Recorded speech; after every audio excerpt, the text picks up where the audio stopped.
Next we're going to show you what was the main fight on the undercard, which featured David Haye, who's been an absolute bastion of our coverage here on BBC TV over the past 2 or 3 years. And he was up against a very interesting opponent from Australia, Glen Kelly, very experienced. He'd actually been in the ring as well with Roy Jones in days gone by, one of only 2 defeats he'd suffered during the course of his career. So this looked on paper to be a really tough test for Haye. Was it? Seconds out, round 1. This is fight number 3 for David Haye after what can only be described, and certainly was described at the time, as a shock loss to Carl Thompson way back last September in an IBO Cruiserweight Challenge. And after a couple of reasonable warm-up fights, including last time out Gary Delaney, he's in against a pretty tough competitor. There's the shorter, chunkier fellow in the blue by the name of Kelly. Not Ned, but Glen Kelly from Sydney, Australia. Is a pretty useful performer. He's won 31 of 34 professional contests. He's been in with the man himself, Roy Jones, went 7 rounds with Roy Jones, and he's the current Orient and Pacific Boxing Federation Cruiserweight champion. And you can tell by his short stature that he boxed mostly as a light heavyweight up until the last year or so. So it's Kelly in blue with those very long blue trunks of his, and David Haye looking purposeful and meaningful. And this is a huge fight for David Haye, because Kelly at the moment is ranked in about, well, 18 or 19 in the world in the cruiserweight division, and Haye is somewhere away down in the 40s. So it's another big step up for David Haye. It certainly is a big step up for David. David's got to box nice and cautiously, just has to keep flicking the jab, keep piling up the points, try and get these early rounds out of his system, and just see what this guy's made of, without taking any risks. David Haye's never been past 5 rounds in his career so far. This fellow's been 10 and 12 many times. Comes in off a pretty hard win for the OPBF Cruiserweight title.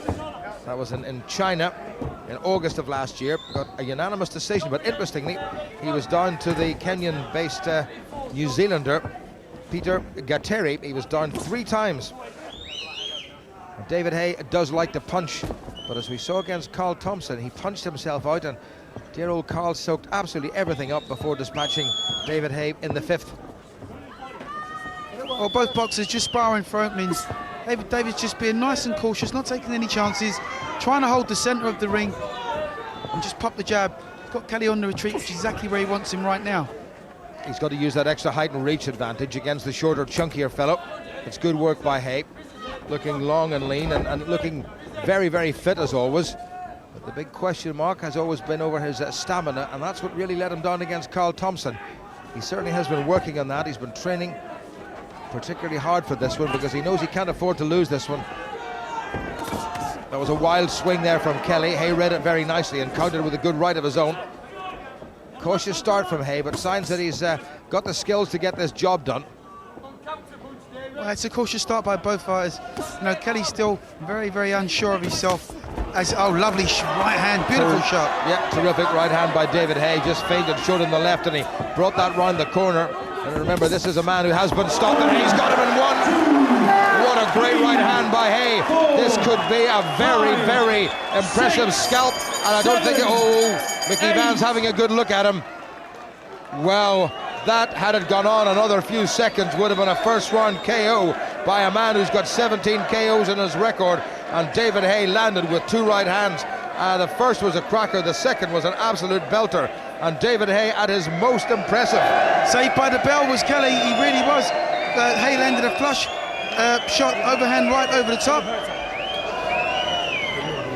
Well, they are very anxious in the Kelly corner, and with every justification, because David Haye put together a couple of right hands that probably would have stopped a heavyweight. Well,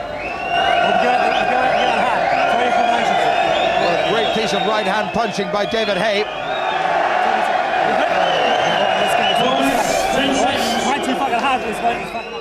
Haye just stalking his man, moved out of the way, wonderful footwork, and down he went. Round 2. Haye is so heavy-handed, he really is, but he has to just still box with extreme caution now, because this guy's like a wounded animal. Doesn't want to walk into anything silly, wants to set it back up behind that jab, not look for the knockout, because it will come if he doesn't look for it.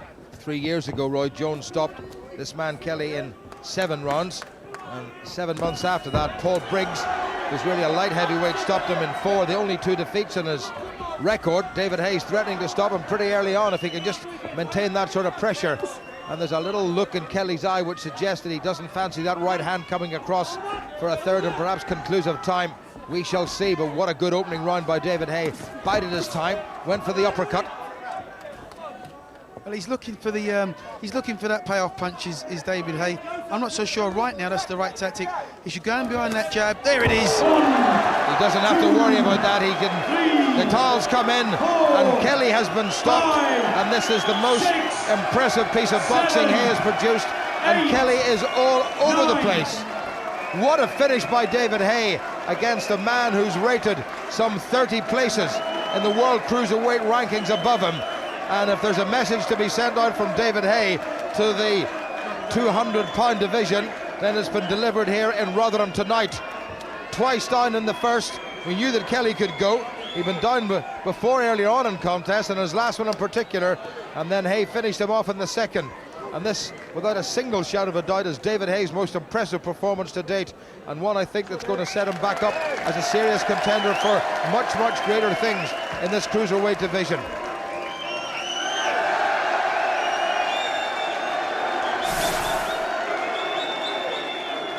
This is the finish. There's that right hand. Well, Kelly's left was all over the place. His defense was nowhere whatsoever, and he knew that was going to come, and there was nothing he could do about it. What a punch, what a delivery, what hand speed, and what a result. Haye, down he went. That's the third time in 2 rounds, and as he went down, the corner decided that they had had quite enough of that, and that was the contest over. Mickey Van could do nothing but agree.